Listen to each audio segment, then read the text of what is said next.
How would you say comedians are different now than they were back in the day? I think social media, the YouTube, TikTok,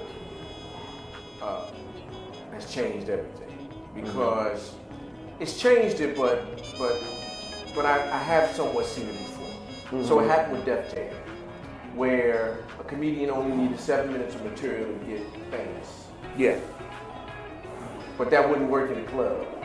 So, you know, folks would come off Def Jam and say, well, I was on Def Jam. And I say, so what? Now, that 7 minutes was funny. But at all jokes, if you're talking about a headliner, you got to go 45 minutes in order to satisfy the audience, right? Right. You got to go 15. And a perfect example of that was Chris Tucker. I think so. I think he's the best example at that particular time that wasn't quite ready for the situation. That Wasn't a headliner comedian. comedian, right? He didn't have that material. I think Mark Curry suffered from that a little bit too, because Yeah. Hanging with Mr. Cooper was very popular. But, you know, he had to work through to get up to 45. 45 minutes is a lot of time. Yeah. So he was still popular.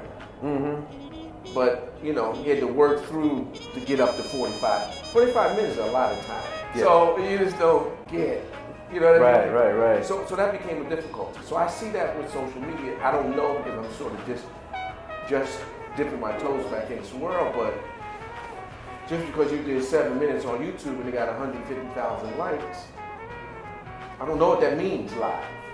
You know, and the whole thing about still doing stand-up and still having a place to go. Chicago right now does not have a black comedy club. Now, have you thought about maybe coming back and doing it again? So I tend to be a hands-on person, so I want to be there. Do I want to be in a club Friday and Saturday, 2 o'clock in the morning? No. But I would like to find a way that I could do something that would create the same kind of opportunities that those are 16-hour days. And I think people don't see it because the only time they see you really is when you open at night. But it's a whole thing that happens all day long leading up to that point. And it's hard. But I do think there needs to be something. Yeah, I think it does because you still have your zanies and you still have your improv. So why can't you still have your all jokes aside? I agree. There's no reason you can't. No. But anyway, I'll work on that. Yeah, I appreciate that. So what you got coming up next? Oh, I'd like to do something. I don't know what that looks like. I don't know if that's like a festival that happens every year or quarterly we do something. But I like to do something. And I like to use comedy in a way in which, not for its own art form and its own sake, but how can we leverage it to do something really good? Like